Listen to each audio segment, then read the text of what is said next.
welcome back to Love Your Food.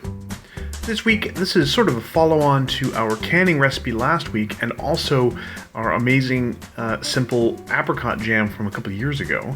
This is an apricot and raspberry jam. We're trying some different combinations of fruits this year because we've had such amazing fruits all summer, so here's our ingredients for this one. So obviously we're starting with these amazing apricots. We have some beautiful fresh raspberries. We are using some sugar, a little bit of salt, and a little bit of lemon juice. Now these seasonings are of course to taste and will depend on what the fruit tastes like before you start cooking. So as we did with the apricot jam previous, we are going to pit them and then cut them into eighths. And we do want everything about the same size. Now we don't peel our apricots, we leave everything in there so you still have some nice texture. You can see Chef Caleb here is sort of telling you where we're aiming. We're aiming for 4 cups of fruit entirely for this one, and it's going to be mostly apricots. Now our apricots this year were very, very sweet when they were ripe, which is great, but does mean we need to do a little bit of seasoning with that lemon juice before we get everything done at the very, very end, because we do like a little bit of tartness. We cut down the sugar as much as we possibly can in these recipes to the minimum that it takes to get the pectin in the fruit to work, because we like to have a little bit of tartness and some interest other than just sweetness. Now you can see in here we've actually used some of our frozen apricots that we froze ourselves because we had not quite enough fresh ones at the time. We're going to top that off with our raspberries.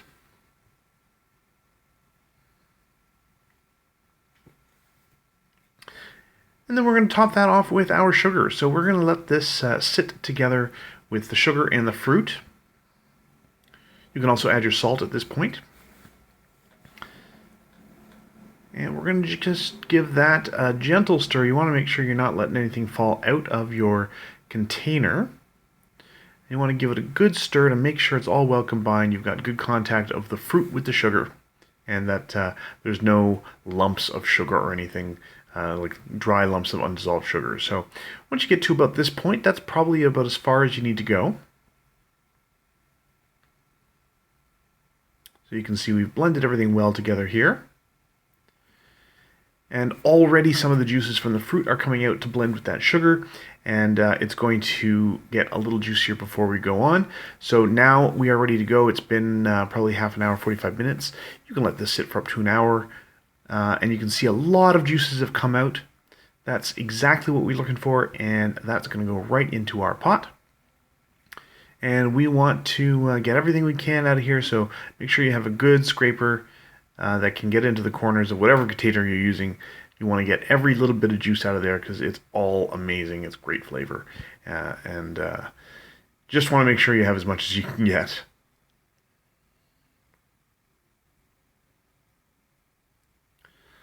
So once you've got that all scraped out of your container and into your pot, we're just going to leave that on the heat for a while until it starts to come up to temperature.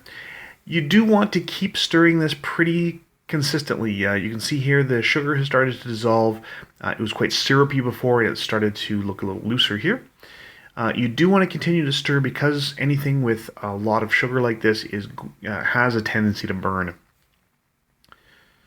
You can see here a little further on it's starting to foam a little bit. That's the water evaporating and leaving little bubbles in your jam. Now we don't want to keep that. We will be skimming that foam off when it gets to about this point. So you can see here there's a big thick layer of foam on top as all the last of the water evaporates. We do want to skim that off. As I said in a previous video, there's a few reasons for that.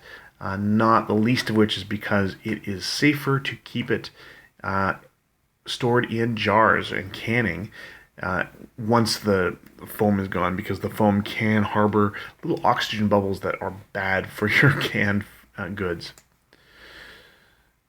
So at this point we have got it boiled down quite a bit. We're going to add our lemon juice and give that a good stir and make sure it's all well combined.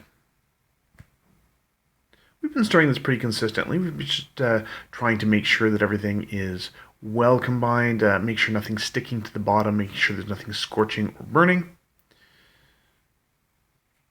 And we're just going to give a good scrape to the bottom as we're going through here. You can see on the scraper, on the spatula, it's just not quite ready yet for prime time. We're not ready to put this into cans yet. Now it's starting to look a little thicker, so now we're going to do our plate test. So this is our plate straight out of the freezer. You've seen us do this before. And it is holding up pretty well. We did let it boil for a little while after that, just to make sure, and now it's ready to hit the cans. Now, this scene you may remember from our last week's video on home canning.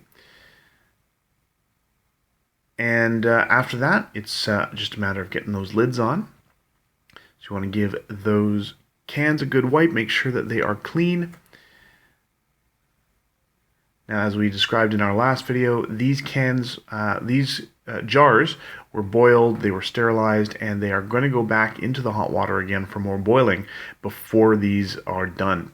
So you want to make sure when you're putting that lid on, you're getting it on finger tight, but not cranked on. It needs a little tiny bit of space, and they will seal on their own as they come out of that boiling water bath. And that's it. That's the whole recipe. So here you see it served on some of our amazing biscuits. Really fantastic, delicious recipe. Mixed fruit jams are just amazing. They give you an opportunity to sort of blend things you love. So if you like this recipe, please do like and subscribe. And if you have any recipes you'd like to see Chef Caleb try on the channel, please let us know in the comments below. And remember to love your food.